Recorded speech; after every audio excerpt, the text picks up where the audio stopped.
नमस्कार, आप देख रहे हैं इंडिया न्यूज। आपके साथ मैं हूं रचना। शुरुआत करेंगे सुपरफास्ट 100 की। नमस्कार, मैं हूं शीतल राजपूत। कांग्रेस ने पत्रकार और बाबा रामदेव के सहयोगी वेद प्रताप वैदिक और आतंकी हाफिज सईद की मुलाकात को लेकर मोर्चा खोल दिया है। दिल्ली में कांग्रेस कार्यकर्ताओं ने वैदिक और हाफिज की मुलाकात वाले पोस्टर जलाए। ये लोग वैदिक की गिरफ्तारी की मांग कर रहे थे। भोपाल में भी कांग्रेस कार्यकर्ताओं ने वैदिक हाफिज मुलाकात के विरोध में प्रदर्शन किया। कांग्रेस ने पत्रकार वैदिक का पुतला फूंककर अपना विरोध जताया। कांग्रेस कार्यकर्ता इस मामले की जांच की मांग कर रहे हैं। इससे पहले वैदिक और आतंकी हाफिज सईद की मुलाकात पर कांग्रेस ने संसद में हंगामा किया। इस मामले को लेकर राज्यसभा में कांग्रेस सदस्यों ने हंगामा किया, जिसकी वजह से सदन की कार्यवाही को 2 बार स्थगित करना पड़ा। राज्यसभा में कांग्रेस ने वेद प्रताप वैदिक और बाबा रामदेव पर हमला बोला। कांग्रेस नेता आनंद शर्मा ने बीजेपी और सरकार से जवाब मांगा कि आखिर रामदेव के सहयोगी किस हैसियत से हाफिज सईद से मिले थे। आनंद शर्मा ने केंद्र सरकार पर भी हमला बोला और कहा कि अधिकारियों की जानकारी या इस्लामाबाद में भारतीय दूतावास के सहयोग के बगैर ये मुलाकात नहीं हो सकती। आनंद शर्मा ने इसे राष्ट्र की सुरक्षा का मुद्दा बताते हुए भारतीय पासपोर्ट पर पाकिस्तान जाकर दुनिया के मोस्ट वांटेड आतंकियों में से एक हाफिज सईद से मिलने की घटना को शर्मनाक बताया है।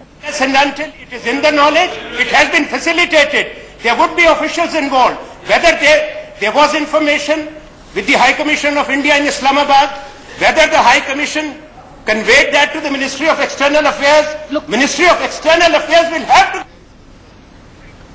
राज्यसभा में वैदिक हाफिज मुलाकात पर वित्त मंत्री अरुण जेटली ने जवाब दिया। उन्होंने कहा कि सरकार ने वेद प्रताप वैदिक को हाफिज सईद से मिलने के लिए नहीं भेजा, ये उनकी व्यक्तिगत मुलाकात है। Unquestionably, Hafiz Saeed is a terrorist who has conspired against this country and indulged in actual acts of conspiracy. The government of India has nothing to do, not directly, not indirectly, not even remotely, with any journalist in his individual capacity. Congress पर हमला करते हुए वैदिक ने कहा कि हाफिज सईद जैसे लोगों से मिलने के लिए बहुत हिम्मत चाहिए। उन्होंने कहा कि सलमान खुर्शीद और मणिशंकर अय्यर भी पाकिस्तान जाने वाले शिष्टमंडल में मेरे साथ थे, लेकिन वो हाफिज से नहीं मिले। जो कांग्रेसी नेता मेरी आलोचना कर रहे हैं, वो अपने नेता को वहां भेजते तो उनका पजामा गीला हो जाता और उनको स्ट्रेचर पे लाद के बाहर लाना पड़ता।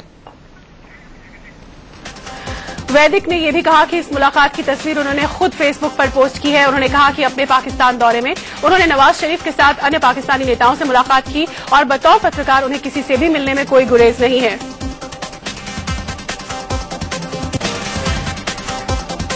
दरअसल ये सारा हंगामा उस वक्त शुरू हुआ जब वेद प्रताप वैदिक ने फेसबुक पर हाफिज सईद से मुलाकात वाली तस्वीर पोस्ट की। पाकिस्तान में हुई इस मुलाकात की तस्वीर सार्वजनिक होते ही सियासत में भूचाल आ गया। वैदिक हाफिज सईद की मुलाकात को लेकर कांग्रेस केंद्र सरकार पर निशाना साध रही है। कांग्रेस नेता मनीष तिवारी ने कहा कि सरकार के करीबी लोग देश के दुश्मनों से मिले, ऐसा इससे पहले कभी नहीं हुआ था। गृह मंत्री राजनाथ सिंह से जब मीडिया ने पूछा कि हाफिज सईद और वेद प्रताप वैदिक की मुलाकात की आपको जानकारी थी क्या, तो उन्होंने मुस्कुराते हुए चुप्पी साध ली और गाड़ी में बैठकर चलते बने। सूचना प्रसारण मंत्री प्रकाश जावड़ेकर ने हाफिज वैदिक मुलाकात पर कहा कि सरकार का पत्रकार वैदिक की पाकिस्तान यात्रा से कोई संबंध नहीं है। साथ ही उन्होंने कहा कि हाफिज सईद भारत के लिए आतंकवादी ही है। पत्रकार के इंडिविजुअल प्रवास का भारत सरकार से कोई लेना देना नहीं, क्योंकि भारत सरकार बिल्कुल साफ है कि हाफिज सईद एक आतंकवादी है, भारत पर हमलावर है। बहुजन समाज पार्टी की मुखिया मायावती ने वेद प्रताप वैदिक और हाफिज सईद की मुलाकात मामले की जांच कराने की मांग की है। मायावती ने कहा कि हाफिज सईद से मुलाकात एक गंभीर मसला है और इसकी जांच होनी चाहिए। कांग्रेस की हाफिज वैदिक मुलाकात पर सरकार को घेरने के बाद वित्त मंत्री अरुण जेटली ने पार्टी प्रवक्ताओं और मीडिया और हाफिज सईद की मुलाकात मामले की जांच कराने की मांग की है। मायावती ने कहा कि हाफिज सईद से मुलाकात एक गंभीर मसला है और इसकी जांच होनी चाहिए। कांग्रेस की हाफिज वैदिक मुलाकात पर सरकार को घेरने के बाद वित्त मंत्री अरुण जेटली ने पार्टी प्रवक्ताओं और मीडिया पैनलिस्ट्स की मीटिंग बुलाई, जिसमें प्रवक्ताओं को हाफिज सईद के मुद्दे पर मीडिया के सामने कैसे बात रखनी है, इस पर चर्चा हुई। उधर योग गुरु बाबा रामदेव वेद प्रताप वैदिक के पक्ष में आ गए हैं। रामदेव ने कहा कि वैदिक एक पत्रकार की हैसियत से हाफिज सईद से मिले होंगे, उनका काम है लोगों से मिलना। कांग्रेस इस मुद्दे पर बेवजह शोर शराबा कर रही है। हाफिज सईद से मुलाकात के बाद वेद प्रताप वैदिक ने बताया कि हाफिज ने ये कहा कि उसे मोदी के पाकिस्तान आने पर कोई आपत्ति नहीं है। हाफिज ने कहा कि पाकिस्तान भारतीय प्रधानमंत्री नरेंद्र मोदी का स्वागत करेगा। लोकसभा चुनाव में कांग्रेस की करारी हार के बाद से कांग्रेस उपाध्यक्ष राहुल गांधी को लेकर पार्टी में मचा विरोध थमने का नाम नहीं ले रहा है। मध्य प्रदेश कांग्रेस के वरिष्ठ नेता गुफरान आजम ने राहुल गांधी की योग्यता पर सवाल उठाते हुए सोनिया गांधी को चिट्ठी लिखी है।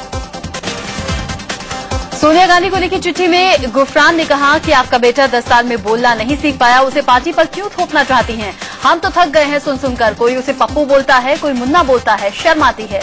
मेरे मुताबिक वो राजनीति में किसी भी हिसाब से फिट नहीं है।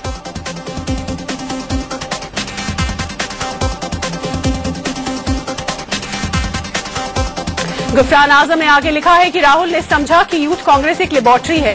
उन्होंने प्रयोग किए और उसे तबाह कर दिया। ऐसा ही उन्होंने कांग्रेस के साथ किया। हर माँ बाप अपने बेटे को बेहतर करियर देना चाहते हैं। अगर वो एक में सफल नहीं होता तो वो उसे दूसरी लाइन में भेजते हैं। आप भी वही करिए।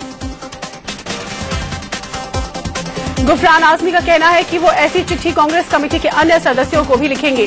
गुफरान ने कांग्रेस अध्यक्ष सोनिया गांधी से मांग की है कि पार्टी के राष्ट्रीय अध्यक्ष से लेकर हर स्तर पर चुनाव कराए जाएं। ट्रायल संशोधन बिल लोकसभा में पास हो गया है। लोकसभा में बिल पास होने से पीएम के प्रधान सचिव नृपेंद्र मिश्रा की नियुक्ति का रास्ता लगभग साफ होता हुआ दिख रहा है। लोकसभा में ट्रायल संशोधन बिल को लेकर टीएमसी, एनसीपी, बीएसपी, एसपी और एआईएडीएमके ने सरकार का समर्थन किया। टीएमसी ने भी यू टर्न लेकर सरकार का साथ दिया। पहले टीएमसी कांग्रेस के साथ बिल का विरोध कर रही थी। लोकसभा में बिल पेश होने पर विरोधियों ने हंगामा किया। कांग्रेस, जेडीयू और सीपीआई नृपेंद्र मिश्रा की नियुक्ति के खिलाफ हैं। विरोध के बाद भी सरकार का पक्ष मजबूत होने से बिल आसानी से पास हो गया। लोकसभा में पास होने के बाद अब ट्राई संशोधन बिल को राज्यसभा भेजा जाएगा। राज्यसभा में एनडीए के पास बहुमत नहीं है, लेकिन अगर लोकसभा की ही तरह पार्टियों का समर्थन मिलता है तो बिल आसानी से पास हो जाएगा। ट्राई कानून के मुताबिक इसके अध्यक्ष को रिटायर होने के बाद केंद्र या राज्य सरकारों से जुड़े किसी पद पर नहीं रखा जा सकता है, जिसे देखते हुए मोदी सरकार ने 28 मई को अध्यादेश के जरिए नृपेंद्र मिश्रा की पीएम के प्रधान सचिव के रूप में नियुक्ति की थी। उत्तर प्रदेश कार्य के 1967 बैच के आईएएस अधिकारी नृपेंद्र मिश्रा 5 साल पहले ट्राई यानी भारतीय दूरसंचार नियामक प्राधिकरण के चेयरमैन पद से रिटायर हुए थे। मिश्रा 2006 से 2009 तक ट्राई के चेयरमैन रहे हैं। राष्ट्रपति प्रणब मुखर्जी ने 5 नए राज्यपालों के नाम का ऐलान कर दिया। बीजेपी के वरिष्ठ नेता राम नाईक को उत्तर प्रदेश का राज्यपाल बनाया गया। ओपी कोहली को गुजरात का, वहीं केसरीनाथ त्रिपाठी को पश्चिम बंगाल का राज्यपाल बनाया गया है। वहीं बीजेपी नेता बलराम जी टंडन को छत्तीसगढ़ का राज्यपाल बनाया गया है। इसके साथ ही पद्मनाभ बालकृष्ण आचार्य को नागालैंड का राज्यपाल बनाया गया है। लोकसभा में विपक्षी नेता पद को लेकर सरकार पशुपेश में है। सूत्रों के हवाले से खबर है कि कार्मिक मंत्रालय ने इस मामले में कानून मंत्रालय से सलाह मांगी है। कार्मिक मंत्रालय ने कानून मंत्रालय से पूछा है कि लोकसभा में आखिर किसे विपक्ष माना जाए। कार्मिक मंत्रालय ने इस बारे में पहले लोकसभा सचिवालय से जवाब मांगा था, लेकिन जवाब न मिलने पर कानून मंत्रालय से राय मांगी है। दरअसल लोकसभा में नेता विपक्ष का मामला साफ न होने से लोकपाल के गठन से जुड़े फैसलों में देरी हो रही है। मोदी सरकार में महिला और बाल विकास मंत्री मेनका गांधी ने कहा कि बलात्कार और हत्या जैसे जघन्य मामलों के नाबालिग आरोपियों को भी बालिगों जैसी सजा मिलनी चाहिए।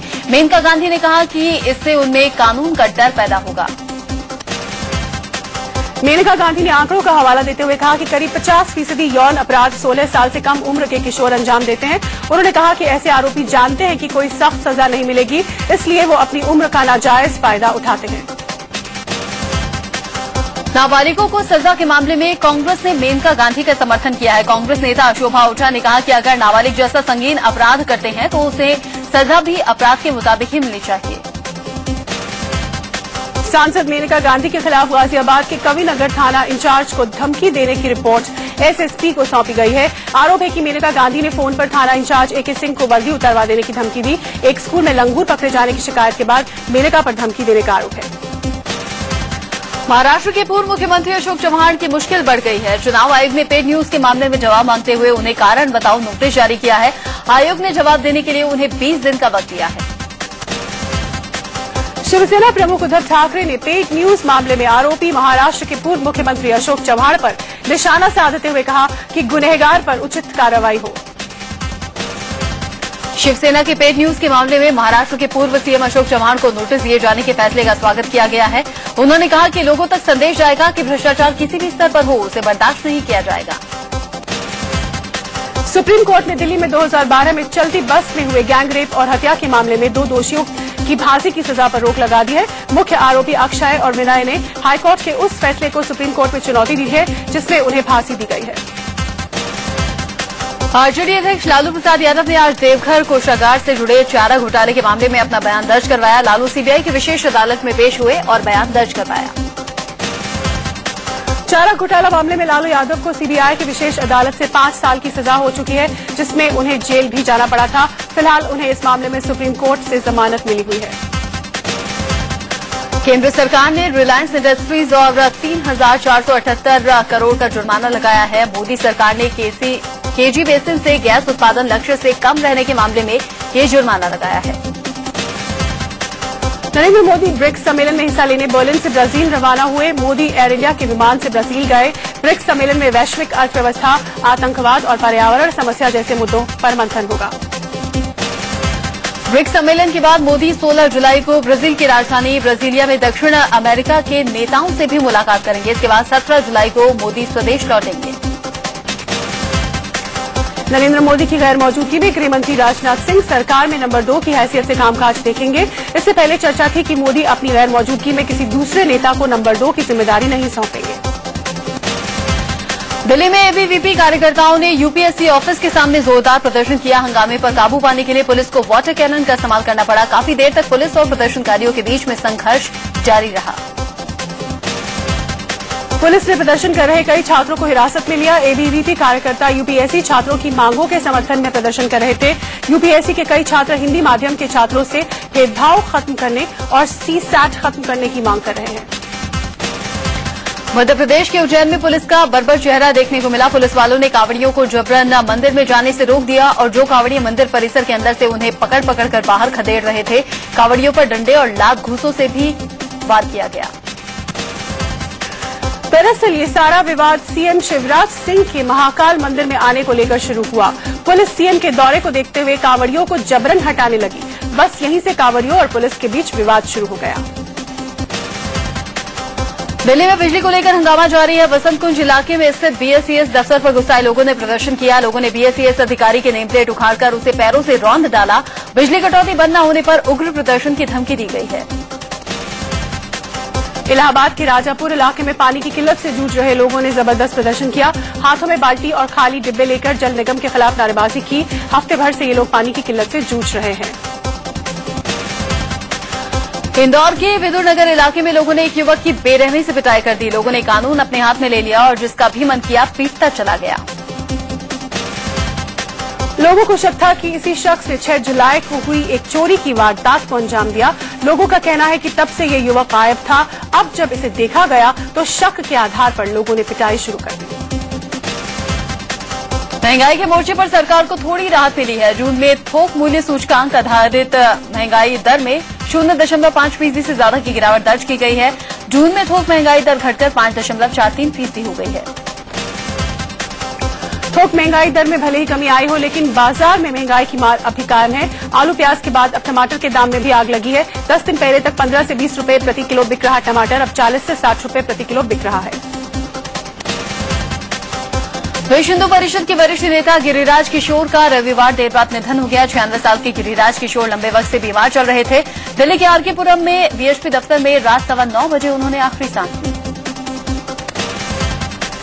गृहमंत्री राजनाथ सिंह ने वीएचपी नेता आचार्य गिरिराज किशोर को श्रद्धांजलि दी। राजनाथ ने उनकी आत्मा की शांति के लिए प्रार्थना की।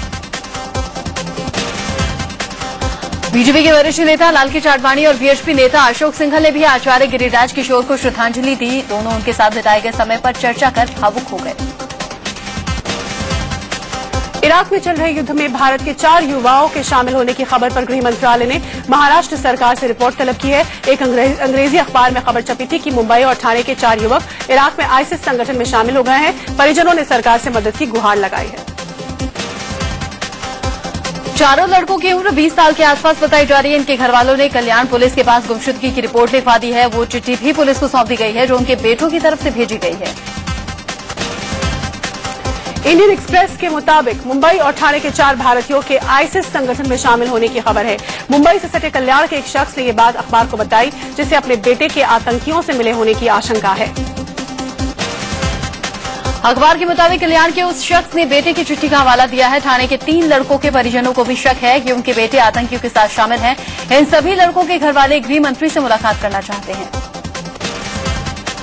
पटना से चलने वाली Patna special express train Anand Vihar railway station की बजाय नई दिल्ली रेलवे स्टेशन पहुंच गई। इस गड़बड़ी से बड़ा हादसा होते होते बच गया। इस ट्रेन के 2 ड्राइवर और 3 असिस्टेंट स्टेशन मास्टर समेत 8 लोगों को सस्पेंड कर दिया गया। मुंबई के मरीन ड्राइव पर हाईटाइड के दौरान एक महिला डूब गई। वहीं 17 जुलाई तक समंदर में हाईटाइड का अलर्ट जारी कर दिया गया है। मौसम विभाग ने आने वाले 4 दिन तक हाईटाइड की संभावना जताई है। मध्य प्रदेश के बुरहानपुर में बड़ा हादसा हुआ, जहां एक गुरुद्वारे की दीवार गिरने से 7 लोगों की मौत हो गई, जबकि 6 लोग गंभीर रूप से घायल हो गए।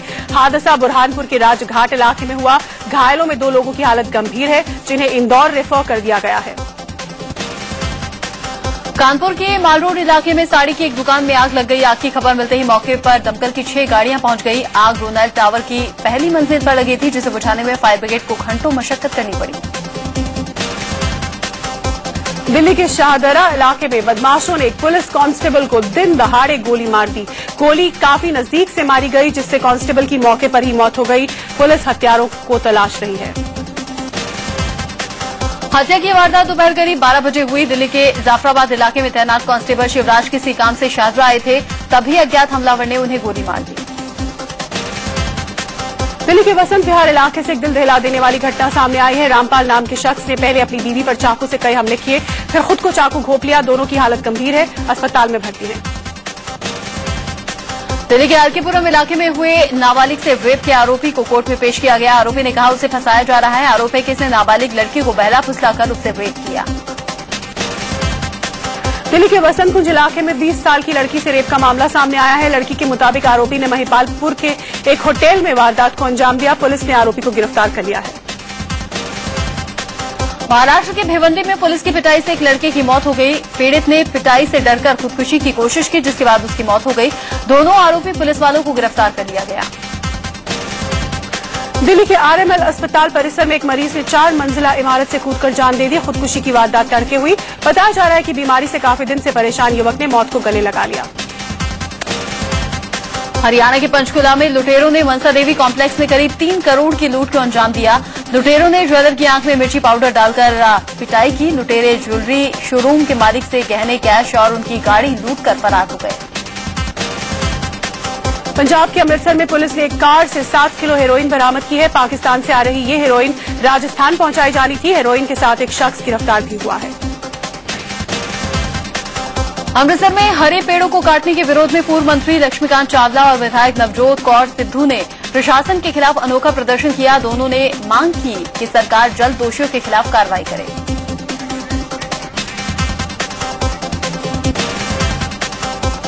सावन के पहले सोमवार के मौके पर उज्जैन के महाकाल के दरबार में सुबह से ही भक्तों का तांता लगा रहा। सुबह हुई खास भस्म आरती में सैकड़ों भक्त शामिल हुए। सावन के पहले सोमवार के मौके पर वाराणसी में काशी विश्वनाथ मंदिर में भी भक्तों की भीड़ जुटी। बाबा विश्वनाथ के दर्शन के लिए भक्तों की लंबी लंबी कतार लगी। भगवान शिव के 12 ज्योतिर्लिंगों में से एक देवघर के बाबा बैद्यनाथ धाम मंदिर में भी सावन के पहले सोमवार को खासी रौनक देखी गई। सुबह से ही बाबा के रुद्राभिषेक के लिए भक्तों की भीड़ उमड़ी। तीर्थ नगरी हरिद्वार में भी सावन के पहले सोमवार के मौके पर भक्तों की भीड़ जुटी। गंगा में डुबकी लगाने के बाद श्रद्धालुओं ने शिव पूजा की। वहीं अयोध्या में भी सोमवार की खासी रौनक देखी गई। गाजियाबाद में दुधेश्वर मंदिर में भी भक्तों का तांता लगा। राजधानी दिल्ली में भी सुबह से ही श्रद्धालुओं का शिव मंदिरों में पहुंचने का सिलसिला जारी रहा। सावन की पहली सोमवार की खासी रौनक देखी गई। सावन की पहली सोमवारी के खास मौके पर नई दिल्ली रेलवे स्टेशन से वैष्णो देवी के लिए नई ट्रेन को रवाना किया गया। ट्रेन शाम ठीक 5:30 बजे कटरा के लिए रवाना हुई। ट्रेन को श्री शक्ति एक्सप्रेस नाम दिया गया है। ये ट्रेन हर रोज चलेगी। सावन की पहली सोमवारी के खास मौके पर नई दिल्ली रेलवे स्टेशन से वैष्णो देवी के लिए नई ट्रेन को रवाना किया गया। ट्रेन शाम ठीक 5:30 बजे कटरा के लिए रवाना हुई। ट्रेन को श्री शक्ति एक्सप्रेस नाम दिया गया है। ये ट्रेन हर रोज चलेगी।